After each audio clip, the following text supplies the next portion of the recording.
Hi hello, कशा आहात सगळे? आय होप सगळे छान असाल आणि एकदम मजेमध्ये असाल।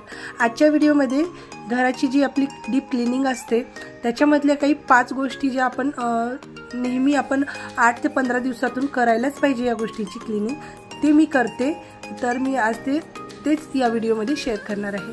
तर इथे मी सगळ्यात आधी काय करते, दर 15 दिवसाला फ्रीजच्या पाठीमागचं जे आहे ना, फ्रीज सरकून घेते आणि त्याच्या पाठीमागचं झाडून पुसून घेते। तिथे फिनाईल वगैरे टाकून सगळं क्लीन करून घेते।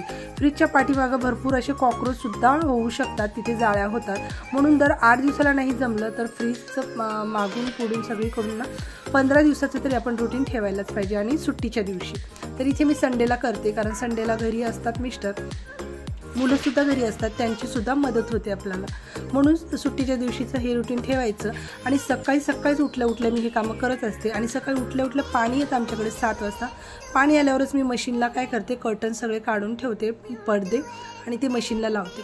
म्हणजे दर 15 दिवसाला जर पडदेसुद्धा धुतले गेले ना, एकदम स्वच्छ राहतात नेहमी, आणि ते एकदम घाणसुद्धा होत नाहीत, आणि आपल्याला वेळच्या वेळी केल्यामुळे ते काम जास्तसुद्धा वाटत नाही। जर 15 दिवसातून हे कामं करत राहिले तर तिकडे मशीन चालू आहे आणि इकडे मी फ्रीजची सफाई करून घेते। पाठीमागचं सगळं झाडून घेतलं, फ्रीजच्या जाळ्या वगैरे काढून घेतल्या, आणि त्याच्यानंतर मी कपड्याने पुसून घेतलेलं आहे। सगळीकडून फ्रीजला छान असं पुसून घेतलं कॉलिंग वगैरे टाकून।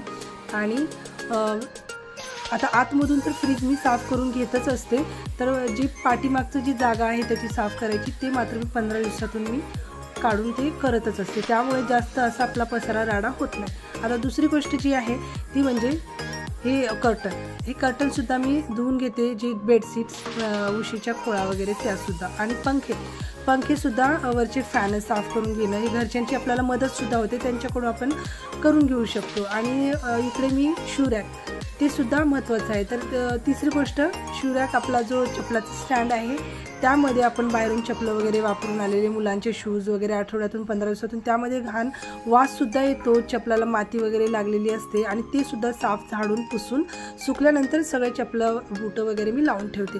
त्याच्यानंतर आता येतो बाथरूमचा हिस्सा। बाथरूमला सुद्धा 8 दिवसातून जर डीप क्लिनिंग नाही झाली तर 15 दिवसातून तरी बाथरूममधले सगळे बसण्याचे स्टूल वगैरे, मग बाथरूममधले टपं, बकेटं हे सगळे घासून घेते। आणि त्याच्यानंतर बाथरूम सगळ्या मी डीपली घासून घेते, दोन्ही बाथरूम, जे टॉयलेट आणि बाथरूम, आंघोळीचं पण ते सुद्धा मी घासून घेतलं।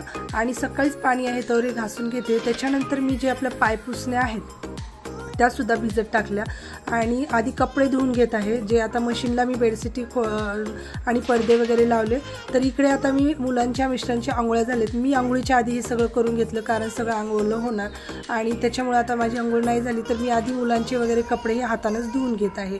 पाणी चालू आहे तोपर्यंत मी हे सगळे कामं सुट्टीच्या दिवशी करून घेत असते, तर ते आपल्याला पण बरं पडतं, आणि दिवसभर आपल्याला दुसऱ्या कामासाठी वेळ भेटतो। आणि ज्या पाय पुसण्या आहेत 8 दिवसातून जर नाही जमल्या तर त्या 15 दिवसातून तरी नक्कीच त्यांना घासून घ्यायचं, धुवून घ्यायचं, तोपर्यंत दुसऱ्या टाकून घ्यायच्या।